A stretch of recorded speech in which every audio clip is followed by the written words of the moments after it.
All righty, boys and girls, welcome back to another episode of the Red, White, Claret, and Blue Show with your solo host. It's just me, Alex. Chris is hopefully turning himself into a drunken tomato in Grand Cayman. I cannot believe he is leaving me alone to do this one by myself. What a day. So it is your solo American villain voice today, and I promised you all I will do my best to still bring you the lukewarmiest of lukewarm opinions. Sorry that we were unable to get a Chelsea recap out. I'll talk about the game a little bit. I think some of my thoughts there flow importantly into what we saw from Crystal Palace today. Just an absolute crazy weekend, and like we said, with all the games coming, it's going to be hard to keep up with everyone, but we're certainly going to try and do our best. So with that, I mean, we'll call it the match recap. Really, it's the matches recaps because I'm just going to do one into the next, like I said. Chelsea, guess a few notes. Ramsey for Rashford, Konsa and Cash were back. Unfortunately, Cash out again today. Hopefully he didn't exacerbate any injuries. And then Ian Maatsen got the start, got roasted immediately by Pedro Neto, who I thought was honestly phenomenal with his movement. Big thing that I noticed from Chelsea was a continuation of what Chris and I have talked about in past matches, that Chelsea also seemed to target the left side of our defense. Makes sense with Ian Maatsen out there, but again, surprising with Tyrone Mings that that's the area that the opposition seems to think that they can get at us. And it really seemed to work the way that Neto was floating out there. Palmer created some good combinations. I mean, it's really where a lot of Chelsea's attack came, and they got a lot of joy that way. That really sucks. Also sucks that Chelsea hadn't won away since December 8th against Spurs, and yet they scored with their first shot on target and took what I felt like was a fairly deserved lead. Villa were really behind it and really struggling with Chelsea's all-action defense.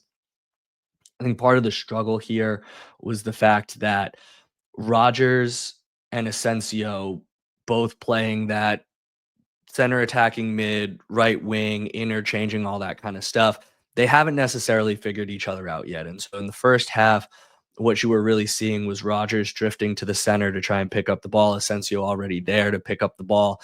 And Chelsea's defensive midfielders and center backs were able to step right up on them and challenge them every time that ball went in. And so Villa really weren't able to, for a large part of that first half, able to string together more than 2 or 3 different passes.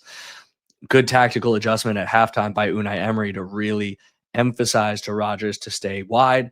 And you saw that whole area open up as we kind of stretched the defense, and as Caicedo and Enzo started to tire a little bit more, we were able to create those seams, create those through balls. Now, obviously, the introduction of Rashford was a big reason for that.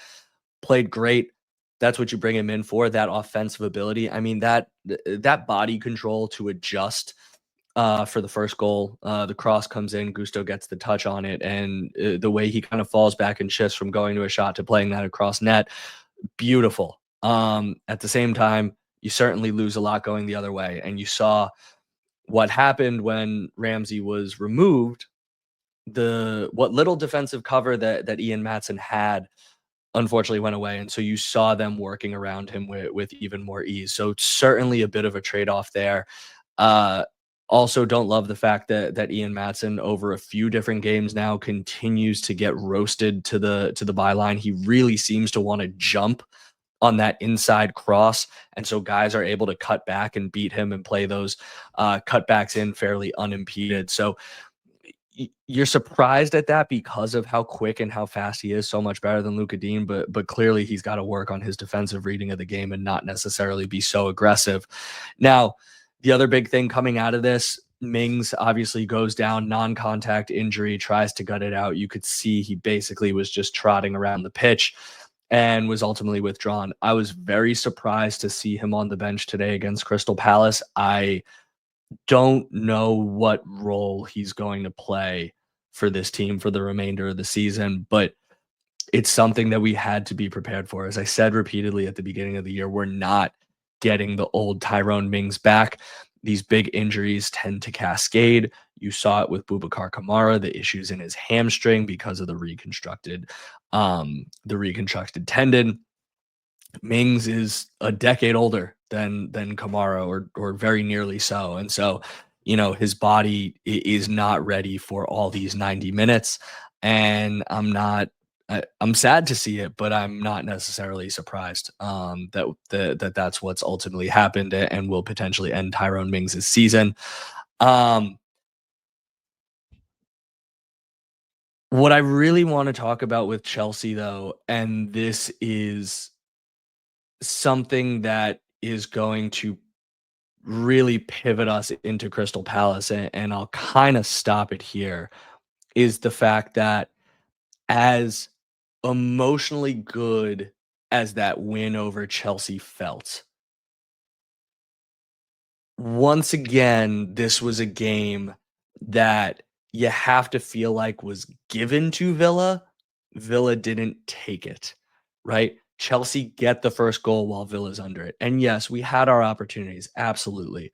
But you also look at 75th minute, beautiful through ball by Caicedo that finds Cole Palmer, who makes Emmy fall down twice. And if this is the Cole Palmer of a couple months ago, he buries that. Unfortunately, he kind of stumbles, plays it into Ezri Konsa, blocks out. But like, you got to think that should be a goal for Chelsea. Um, and so they still had their opportunities. This wasn't, again, Villa putting their foot on someone's throat. And so when we get to the larger implication of the season of these two, I've got some stats that kind of back that up. Now, the other thing coming out of this Chelsea game, I'm not even going to hide it. Usually I'm not the one ripping the refs. Usually that's Chris. Oliver was atrocious. You could see the players had no idea what was going to be a foul, what was going to be a card. The 70th minute, Chris is going to hate me for saying this, but if I'm Arsenal, I'm fuming. There's a free kick for Villa. It's down. Chelsea player picks it up, tosses it 15 yards away. No yellow card. Apparently that only happens to Arsenal. I've never heard the refs rip, never heard the announcers rip a referee, particularly one who's supposed to be one of, if not the best in England, so consistently for 90 minutes. I was almost embarrassed for him. Like, that man has a family, but he was terrible, terrible. We always talk about consistency, and he was just so wildly inconsistent. 82nd minute, unequivocally a penalty. I don't know what he's looking at. So certainly that plays a factor in the game. But when you consider the fact that, like, Palmer should have scored, Asensio's second one, while a really nice volley and a decent cross from Rashford, I mean, Jorgensen fumbles the bag on that one, man. Like, any decent keeper should play that away. Like, Villa got fortunate in this game. Again, I wouldn't say that it was Villa necessarily stomping out one of their rivals for the top 6 positions in the league. So with that, I don't think that I can avoid it any longer. That was kind of the low of a high. I'm gonna try and find some highs today with Crystal Palace, but like, I can't do it.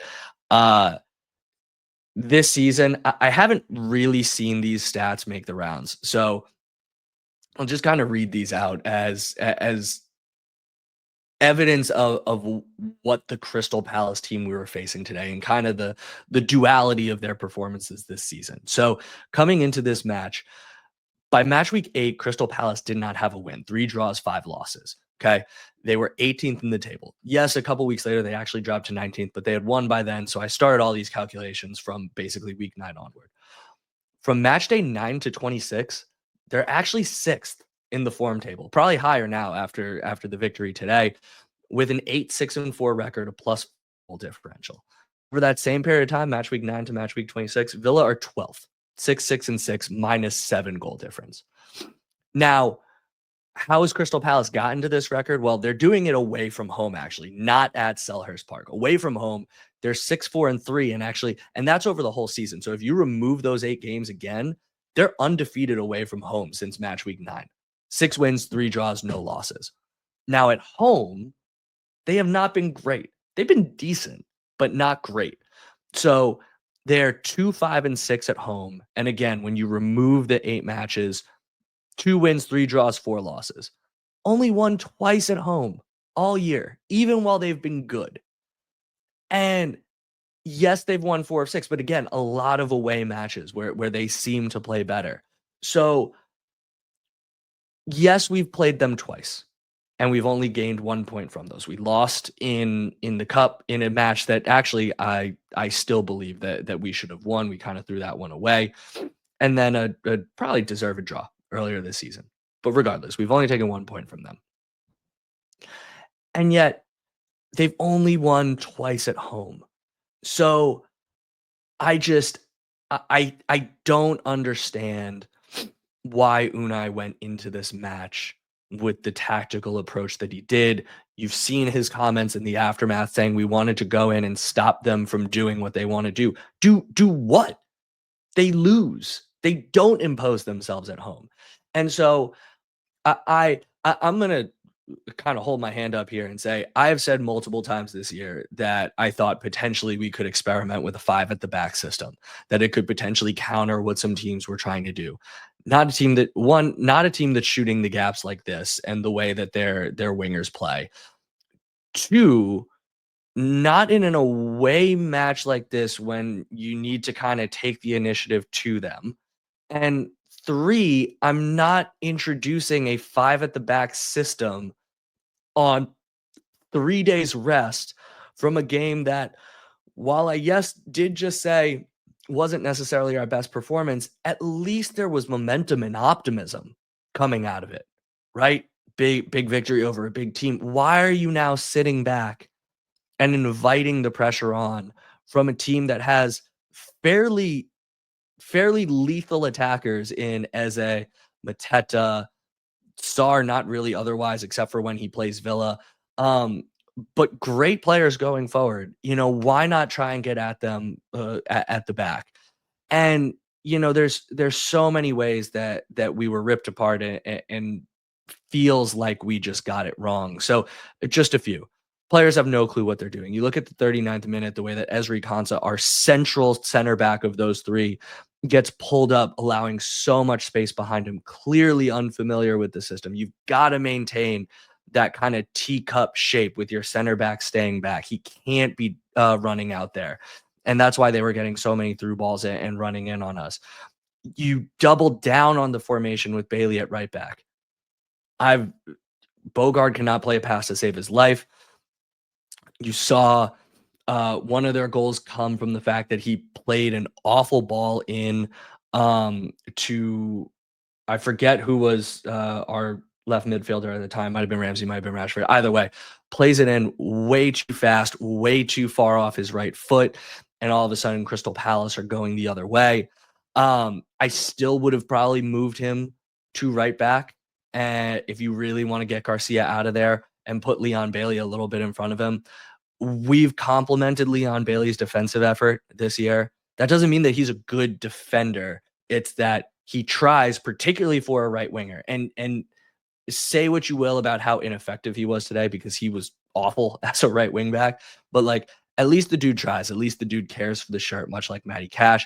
But 90th minute, Leon, man, what are you jumping? What are you biting on that fake for and giving the guy the end line to cut back on? Like, just basic schoolboy stuff. And then the last one, I get why you put Rashford in to hopefully get something going forward. But much like the Chelsea match, much like the goal a couple matches ago where I absolutely ripped his effort against Liverpool and how he didn't track back against Trent. I mean, 70th minute, go watch him. Like, the defense already doesn't know what he's doing, and then you're putting Rashford in for defensive cover on that side, Bogart out of position, and you see the just utter disinterest in doing anything to put Wharton off the ball. And the problem is, because he's close to it, Bogart Bogart and the left back expect him to step out to do something. They don't step out because he's right there. And he just kind of looks at him, just kind of saunters around and Wharton skips off. And by the time left back steps to him, now Munoz is wide open, gets an easy cross in goal. Like it's just, it's insane. And with the defense being as bad as it is, I don't know yet. We've seen the highs of Rashford with what he can offer versus Chelsea. We've seen the lows versus Liverpool and now Crystal Palace, where he's going to cost us goals and cost us points. And we talked about this in January and with Unai's tactics throughout this season. Our defense is really, really poor. And everybody points to, oh, we're not scoring at the rate we did last year. That's why we're not further up the table. We went through it at the end of last year in our end of season review, and I'll say it again. Teams don't typically finish fourth conceding as many goals as we did with as small of a goal difference as we had. They don't. We got lucky. And so, yes, we want to score more goals, but we also need to focus on preventing them. It is not just a goal scoring issue. So, when I think about this game, and you'll notice now I have not necessarily mentioned VAR or the referees or anything like that. So let's kind of get to summary thoughts. Yes, as far as I'm concerned, Ollie Watkins was absolutely onside. And I'm on record repeatedly saying that we need to adopt an MLS system. Scrap the lines. I like VAR. I know Chris hates it. I like VAR. I think it ultimately gets us to the right decisions 9 times out of 10. But with the offside stuff, get rid of the lines. Have the linesman call it on the field the way that he sees it.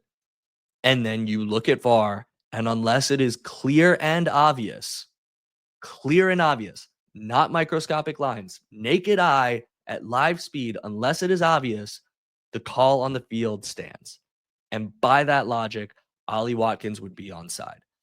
Now, that aside, this game still saw us conceding early and first.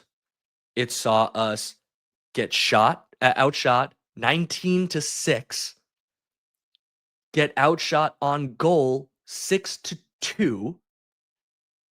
The offsides by him and Ramsey, who was a mile offsides, are not changing that dominance by Palace. Whether Ollie Watkins is onside and gets it back to Morgan Rogers and gets it to 1-1, we're still losing that game. They were better than us on the day, incredibly so. We got it to 1-1. We still gave up goals 2, 3, and 4. Now, complaint for a penalty on Ramsey, maybe. I'm not even going to touch whether Crystal Palace's goal was offsides. I don't see it. Sure, consistency with Ollie Watkins, but I just said Ollie Watkins should be onside, so Crystal Palace should as well. Ramsey, I don't know. We've seen that back kick before get interrupted and not get called a penalty. Does he kind of get in there? Yeah. Should it be? Maybe. If we go up 2-1, do we really think that we're defending any better than we did? Do we really think we're not giving up more goals? We're under it nonstop anyway. We'd concede more possession. They'd have more of the ball. You had it at 1-1. It was there potentially to win. We had a couple opportunities earlier. You need to play better. We gave up too much. I'm not looking at those and saying if those go our way, we win the match. Because again, now we're just we're continuing this.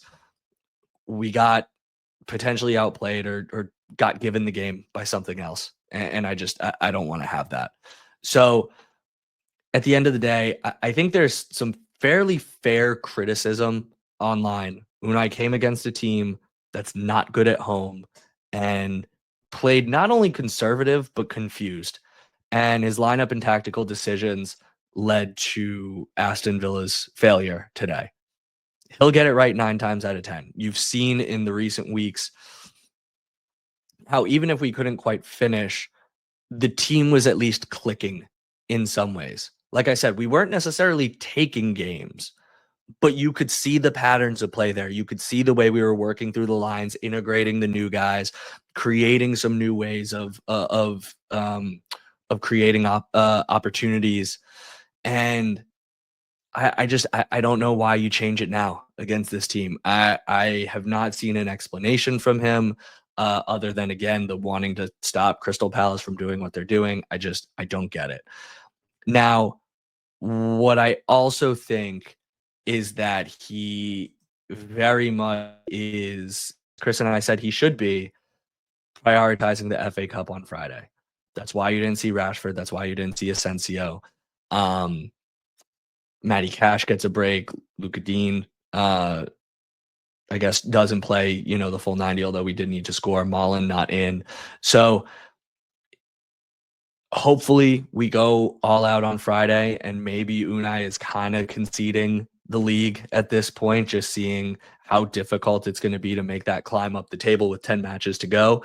But that's the only explanation that I can come up with. So with that, let's jump to the larger implication on the season and close this really depressing episode out. I think it's fair to be concerned about where Villa are going to finish this season if you are still thinking that we are going to wind up in the Champions League places, or frankly, even the Europa League places. I think we've got a pretty uphill battle to do that. Now, we have, and someone can double check me on this, but like looking at it before this episode, I was just doing some quick math. Boxing Day, so 3 months, 2.5 months, we only have 3 wins in the league. And who are those wins against? Relegation Leicester, a pre-Moyes Everton, and Chelsea, who over the last 10 matches are 16th in the form table. Okay? No one to write home about. Everton was our one away league since, that's where I would quiz Chris, October 19th. Middle of October, we have 1 league win away from Villa Park. Now you can do that if you're playing okay at Villa Park, but when you're 7-7-1, 7-7-1, I think we are at Villa Park, more of those draws need to be wins. Our away record in the EPL is 15th. We have only collected 14 points from 13 matches and have a -12 goal difference, getting eviscerated away from home. You just have to be decent to get into those European places, and we are not.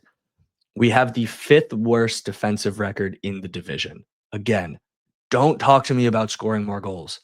How are you keeping goals out? You cannot qualify for Europe being in the bottom quarter defensively. Just get to midway, but you can't be in the bottom quarter. And so you start looking not even up the table, look down the table. Spurs have won 3 straight. Now, who knows what'll happen with all their injuries and everything, but like they're on a run. Crystal Palace, as mentioned above, 6th place since week 9, shooting upwards. Everton, they've got a long way to go. They need 11 points in 10 matches. I don't think that they're going to do it to catch where we're at. But you kind of look down and you start seeing where Villa could all of a sudden start dropping to 11th, 12th, 13th, whatever that is. And, Chris and I have this debate every week. I was kind of teasing this with Chelsea.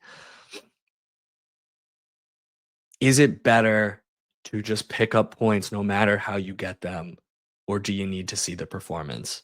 And y'all know I'm someone who I'm happy to get the points, and I do know that through a season, good teams need to pick up points in ugly ways. You just need to get the results over. But more often than not, if you are a good team, you need to look good while you're doing it. And we haven't for a while. And, I was looking back at the schedule and I was trying to think, when's the last time that we beat a team that felt like it was at the top of its game and that we really put our imprint on the match? Not just looked good, but kind of struggled to a result, aka not necessarily like Spurs or Chelsea, where you just felt like you left something on the table. Where's one where you were just like, yeah, we got them? And, Fulham earlier this year, the 3-1 where we just looked absolutely incredible. And honestly, I'm not sure. Maybe Celtic? Are we going all the way back to October with Bayern and Bologna back to back in the Champions League?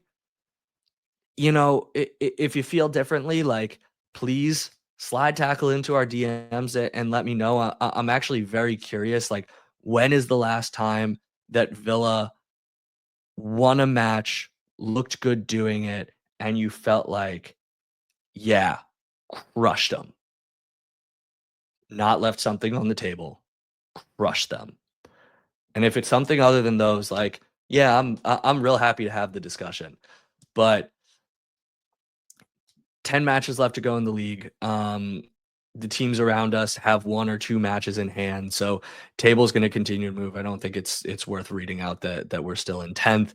I don't believe, at least with these games, that we can necessarily drop further. The teams behind us can't necessarily catch up. So expect Villa to stay in 10th until we play again next week, I guess, after the FA Cup. I know I said I was gonna stay lukewarm. I really did try my best. I hope that you guys don't think that this was too negative. I think there are a lot of warning signs that merit some conversation and merit some discussion. Now, we've been saying for a while now, getting to 6th in a trophy is an excellent season at this point. And at the outset of the year, we said that Europa League and a trophy would be worth it. Um, we'll know in the next week and a half whether any of that is kind of still a possibility or not. And that's what we continue to look forward to. Obviously, we hope for the best, but until Friday, when this team can hopefully imprint on a match and get back up to speed, all we can keep saying is up the Villa.